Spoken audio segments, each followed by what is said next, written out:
Hi friends, ఈ వీడియోలో మనం బెండకాయ ఆలు మసాలా కర్రీ తయారు విధానం. ముందుగా పావు కిలో బెండకాయలను తీసేసుకొని ఇలా ముక్కలుగా కట్ చేయండి.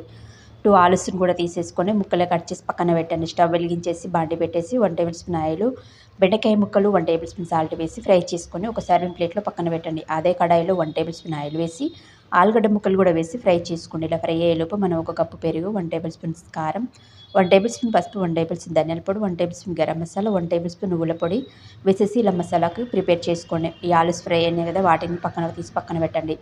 స్టవ్ వెలిగించేసి బాండి పెట్టేసి 2 టేబుల్ స్పూన్ల ఆయిల్, ఆవాలు, జీలకర్ర, కరివేపాకు, ఉల్లిపాయ ముక్కలు, అల్లం వెల్లుల్లి పేస్ట్ వేసి బాగా ఫ్రై చేయండి. ఇలా ఫ్రై అయిన తర్వాత ముందుగా కలిపి పెట్టేసిన ఈ మసాలాను కూడా వేసి కాస్త ఫ్రై చేయనివ్వండి. ఫ్రై అయిన తర్వాత ఆలు బెండకాయలు ఫ్రై చేసుకున్నాం కదా, వాటిని కూడా వేసేసి 1 టేబుల్ స్పూన్ సాల్ట్, కొద్దిగా కొత్తిమీర వేసి 1 గ్లాస్ వాటర్ పోసేసి 10 మినిట్స్ కుక్ చేయండి. అంతే, ఎంతో టేస్ట్ అయిన బెండకాయ ఆలు మసాలా కర్రీ రెడీ. మీకు నచ్చితే లైక్ చేయండి, ప్లీజ్ సబ్స్క్రైబ్ చేయండి. Thank you for